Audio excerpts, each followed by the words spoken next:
5 seconds. Mr. Vice Chairman, I would now like to make a few observations on the Ministry of Education. Education is basic to any national regeneration. It is true that it does not bring any return as our other projects do, as for instance the steel projects or the irrigation projects do. But this is the investment that is designed to help building up of the human material. It is agreed that education has expanded after independence and during the plan periods. But it is a matter for concern that the content of education has not been equal to our expectations. Even today, we are engaged in experimenting with all types of education, from the basic stage up to the university level. It is not clear, I presume, that the basic pattern of education, of which so much was said and written, is accepted as a success even today. Where do we stand with regard to the basic pattern? It seems to be the position that all arguments are in favor of that type of education, but all proof is against the success of such a type of education. Where does the government stand with regard to this type of education? We swore by the basic type of education because it was discovered by the father of the nation. But if it has been a failure, why should not the government say that this is the position? Then again, take secondary education and also collegiate education.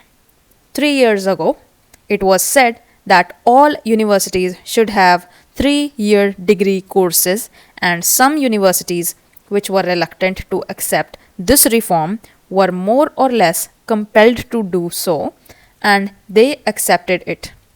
Now, certain universities find that this scheme is not working satisfactorily, and they feel that they should have a 2-year course in the college before students could enter the degree course. I mention this to show that this eternal tinkering with education should stop, and it should not go on like this. This uncertainty is not only with regard to the main objective of education, the main structure of education from the primary to the collegiate level, but also with regard to the courses of studies and also with regard to the language or medium of instruction. Mr. Chairman, up to the secondary stage, it has been accepted that the medium of instruction should be the regional language. The National Integration Council, however, stated that if universities are to exchange professors, if they have to develop freely, then there should be the common medium of instruction, namely English and Hindi. Now, at the latest National Integration Council meeting, we are told that the medium of instruction in the colleges should also be the regional language ultimately, and if that comes to pass, I ask, how will national integration be achieved? It is permissible to envisage a stage if the scheme of the National Integration Council is implemented, where different universities will have different media of instruction, and the men that will be drawn from these universities will have to man the judiciary of land and the All India services. But they will not be able to serve in a state other than the one in which they were educated. How can integration be achieved? We are working at cross purposes. It is time that a high power body was appointed to hammer out a national scheme of education, having integration as the basic aim to implement it systematically. The present method of meddling at every stage of education, the present climate in which are not clear about the medium of instruction at different stages is causing concern to the parents, to the pupils, and weakening the country in the process. This is a major problem at this stage of the development of the country. Then, Mr. Vice Chairman, I would pass on to the Ministry of Transport and Communications.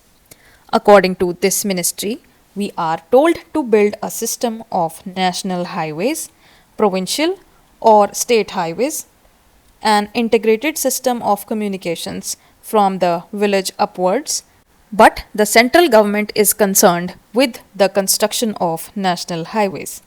It is good to have a fine system of national highways. It also serves as a physical link for integrating the nation. It is good, but this planning of construction of national highways without regard to the development of railways and the development of industries in the regions in which the highways are proposed to be constructed will be something beyond our means at the present moment.